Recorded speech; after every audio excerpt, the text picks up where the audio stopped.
ایسا کون سا کام ہے، آخر ایسا کون سا کام ہے جو ہمارے ایمان کی سلامتی کا ذریعہ بنے اور ہمارے باطن کو پاک و صاف کر دے؟ کیونکہ یہ پرفتر دور میں جبکہ گناہوں کا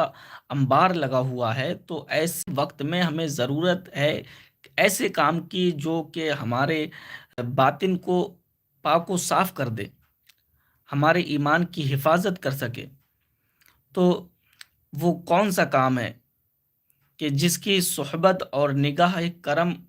گناہوں سے زنگ آلود دلوں کو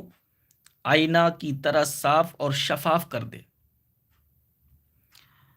تو وہ کام کسی نیک ہستی کے ہاتھ میں ہاتھ دینا ہے، اس کے ہاتھ پر بیعت ہونا ہے۔ اب اگر بیعت کسی شخص کے ہاتھ پر ہوں تو ہمیں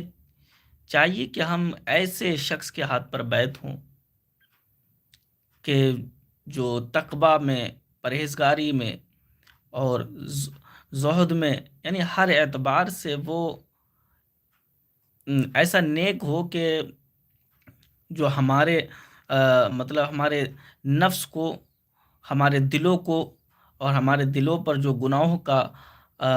زنگ لگا ہوا ہے اس کو پاک اور صاف کر دے۔ اب بیعت ہونا جو ہے،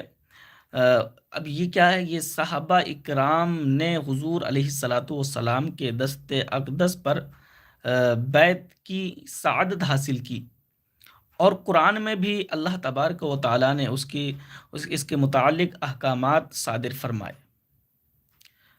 کیونکہ بہت سے لوگ سوچتے ہیں، سوال کرتے ہیں کہ بیعت ہونا یا پیری مریدی کرنا یا کسی کے ہاتھ پر مرید ہونا یہ کوئی ضروری نہیں ہے، بس نماز پڑھو، روزہ رکھو، نوافل پڑھو، تقویٰ کرو، بس بہت ہے۔ لیکن نہیں،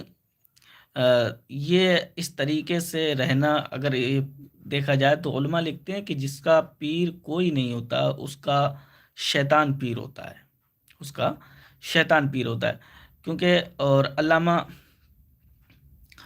روم فرماتے ہیں کہ یہ وہ راستہ ہے کہ جس پر تنہا چلا نہیں جا سکتا، اگر اس پر سفر کرنا ہے تو ایسے انسان کے ساتھ میں سفر کرو جو تمہیں نجات دے سکے یا تمہارا سفر بآسانی سے تمہیں پار کرا سکے۔ تو دیکھیے، بیعت ہونا چاہیے، لیکن اب بیعت ہونا جس سے ہے اس انسان کے پاس میں اس کا عمل کیا ہے، اس کا کردار کیا ہے، اس کا